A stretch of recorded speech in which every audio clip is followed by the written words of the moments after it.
ఒకరే వందే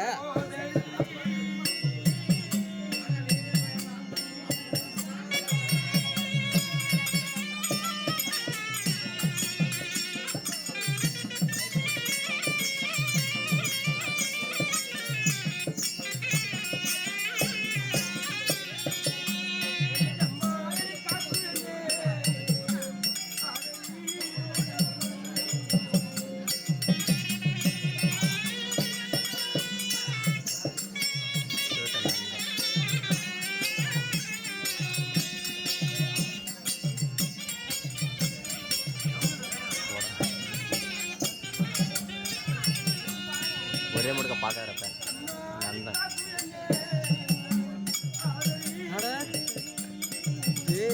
முன்னாடி வந்துட்டான்ப்ப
வரசடி ஃபோன் பண்ணி கேட்டேன் இல்லை சரி போய் அது ஒன்றுமே முன்னாடி பண்ண முடியும்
ஐநூறு பொண்ணோட்டு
தம்பி ஆடு கட்டுக்கிறேன்.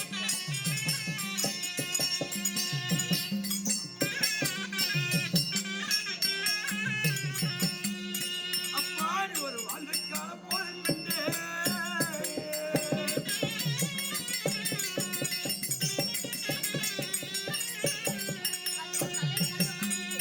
அப்பாடி வை வந்தே நீ பயணமான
புகழும் ராஜகதி பண்ணானே தேவாதி அவருக்கெல்லாம் சூராதி சூரைக்கெல்லாம் மகடமுடி தரித்த வீரன் மன்னாதி மண்டைக்கெல்லாம் தலைவன் மகதி தேசாண்டு வரக்கூடிய மாமன்னன் மாமன்னன் மரக ராஜன் பேரு மரகதராஜன் அது ராஜனுக்கு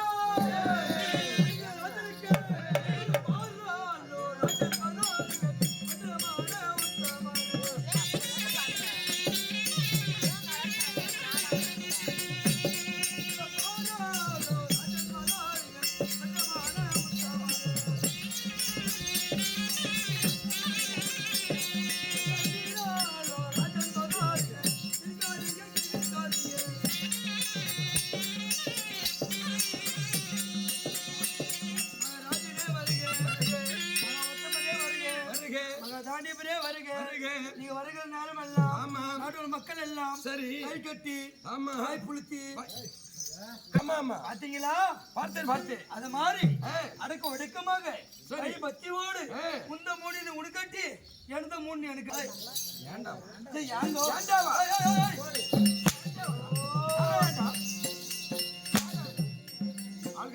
என்னடா இது சூத்த வந்தக்கூடிய தகராறு கிராமத்தில் தரக்கூடிய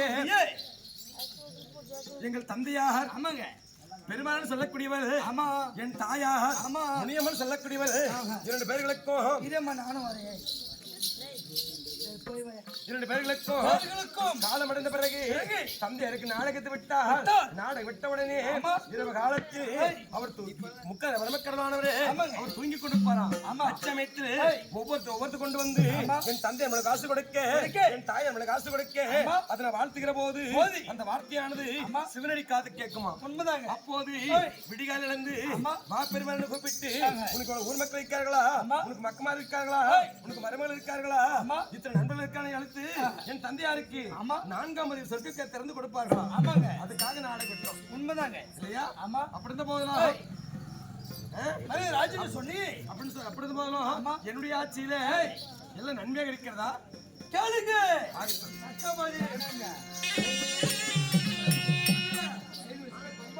சரி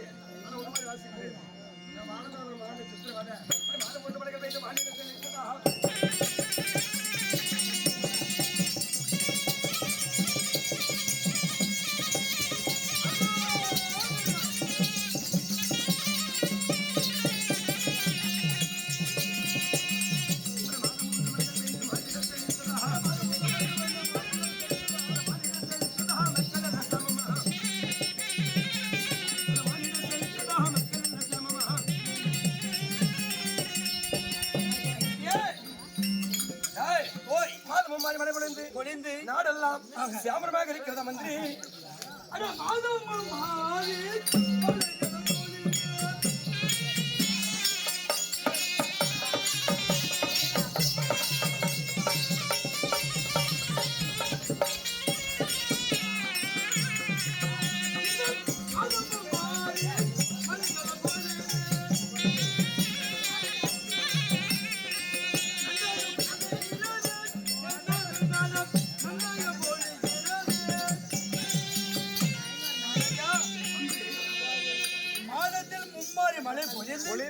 நாட்டில் சேமமாக இருக்கிறது. அதனால எந்த குறைபாடும் கிடையாது.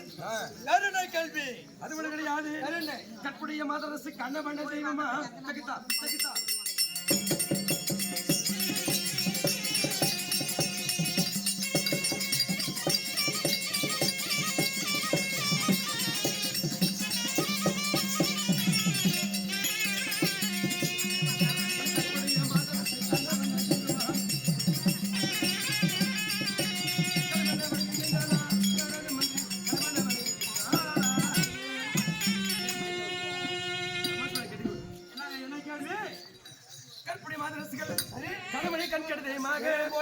வணங்கிக் கொண்டு வருகிறார்களா?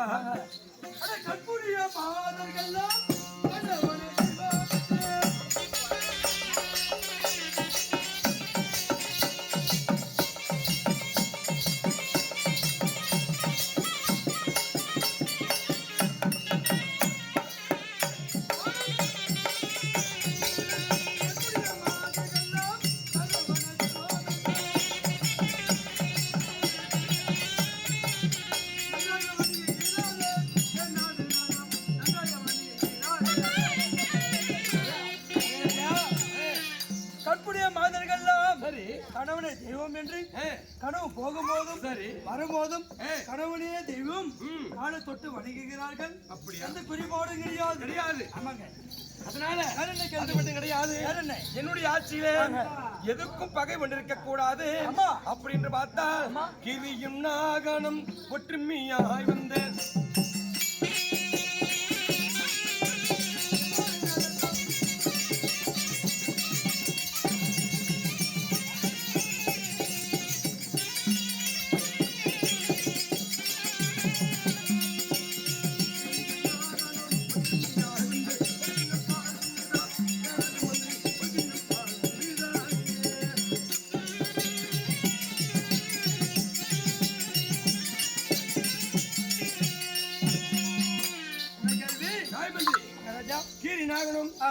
ஒற்றுமையோடு வருகிறது பால் அறிந்து கொண்டு வருகிறார்களா? ஓ குறிப்பாளர் கேட்கிறேன். அந்த கீரையோ நாகமும்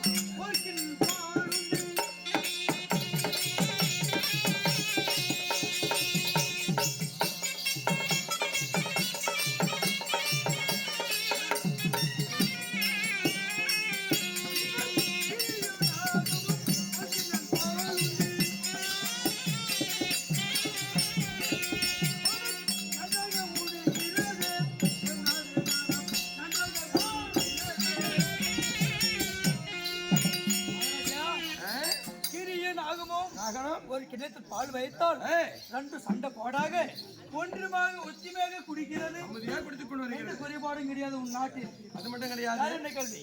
நிறைய வேஷம் இருக்குது. ஆமா, பெரிய நாடகம். ஆமா, திருப்பதி உள்ளூர்கார் நிறைய பார்த்துட்டாங்க. ஆமா. எனக்கு திருமணம் ஆனதா ஆஹா, இல்லையா உனக்கு தெரியாது. ஆமாங்க, இல்லையா? ஆமா, தெரிவிக்கின்றேன். சொல்லுங்க.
நானா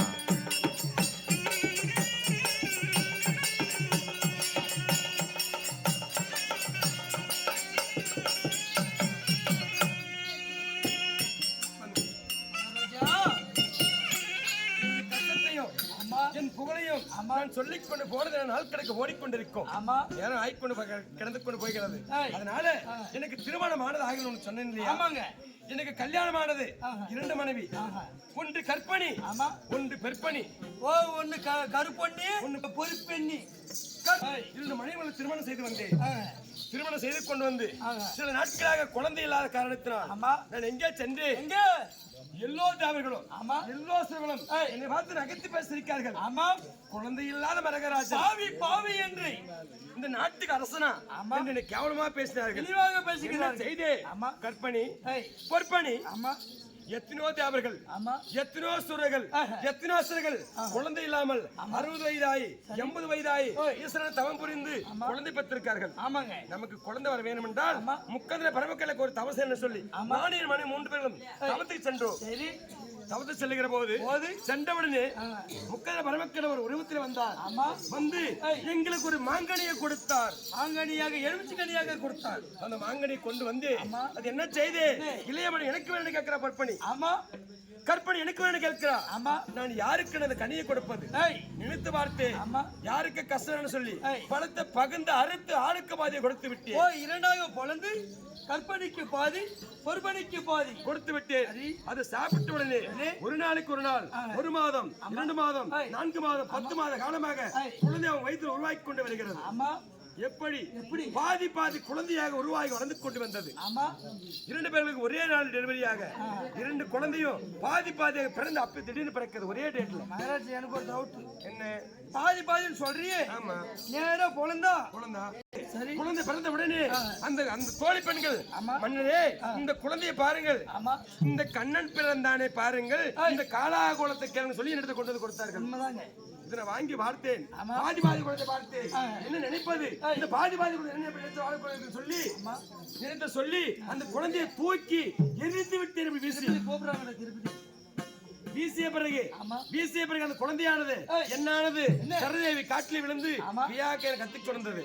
அச்சமயத்தில் சரதேவியானவள் அந்த வழியா வருகிற போது அந்த 2 குழந்தை எடுத்து சேர்த்து பார்க்கிற போது அந்த அம்மன் கையிலே உயிர்களை வந்து விட்டது. உயிர்கள் வந்தபடினால் அவரை சராசன பேர் வைத்து வாழ்ந்து கொண்டு வருகிறார்கள். அப்படி வாழ்ந்து கொண்டு வருகிற போது இந்த அரர குழந்தை பிறந்த மனைவியை வைத்து வாழ்ந்த நாடு என்ன கேவலம் பேசாதா? இனிமாக பேசிக்கொள்ளும். சிரிக்காதா? நினைத்து பார்த்தேன். கூட்டிக் கொண்டு சென்றேன். பட்ட பார்மலை கொண்டு போய் வைத்து சாமி கும்பிடும்போது கமிழ்ச்சி படுக்க வைத்து அவளை ஒரே வெட்டி வெட்டி தள்ளினேன். பொண்டாடி மாணிக்கு பார்மலை வைத்து அவளும் ஒரு வெட்டி வெட்டி விட்டு இரண்டு வெட்டி விட்டு பார்க்கிற போது பிறகு நினைத்து பார்த்தேன். அங்கே ஒரு பெண்மணியானவள் அழகாக ஒரு பெண்மணி கண்ணுக்கு தெரிந்தா. காட்டிலே ஆமா அந்த அந்த அந்த மாணிக்க பல்ல வட்டப்பாறை மீதிலே அந்த மாணிக்க வட்டப்பாறை இருக்கக்கூடிய மாணிக்க வள்ளியை நான் திருமணம் செய்து கொண்டு வந்தேன். திருமணம் செய்து கொண்டு வந்து சில நாட்களாக நாங்களும் குழந்தை இல்லாம வாழ்ந்து கொண்டு வந்தோம். அப்படி வாழ்ந்து கொண்டு வருகிற போது எனக்கும் அவளுக்கும் சந்தோஷம் இருக்கிற நிலையில் ஒரு குழந்தையானது ஆத்தங்கரையிலே எங்களுக்கு கிடைத்தது. அந்த குழந்தையை எடுத்து இரண்டு பேரும் வளர்த்துக் கொண்டு வருகிறோம். அப்படி வளர்த்துக் கொண்டு வந்தாலும் இந்த நாளையிலே ஒரு மனிதனாக பிறந்தால் நாளையில் நடந்த ஒண்ணு வேலை மேற்கொண்டு போதகன்னு சொல்லுவாங்க. ஒன்னு வேலை மேலக்கணும் அது மேலக்கணும். ஆமா எனக்கு போதை போட தெரியாது. அதனால இன்னைக்கு எனக்கு குடிமக்கள் எதுவும் குறை கிடையாது. எந்த ஒரு இது திண்டாடு கிடையாது. அதனால என் மனைவி அழைத்து என் மனைவிடத்தில் கொஞ்ச நேரம் சேர்ந்து சிரித்து விளையாட பஞ்சல படுத்துக் கொண்டு இருக்க வேண்டும். நான் அழைத்ததாக மாணிக்கம் அந்த படத்தில் இருக்கிறார். சீக்கிரம் அழைத்து வருகின்றேன்.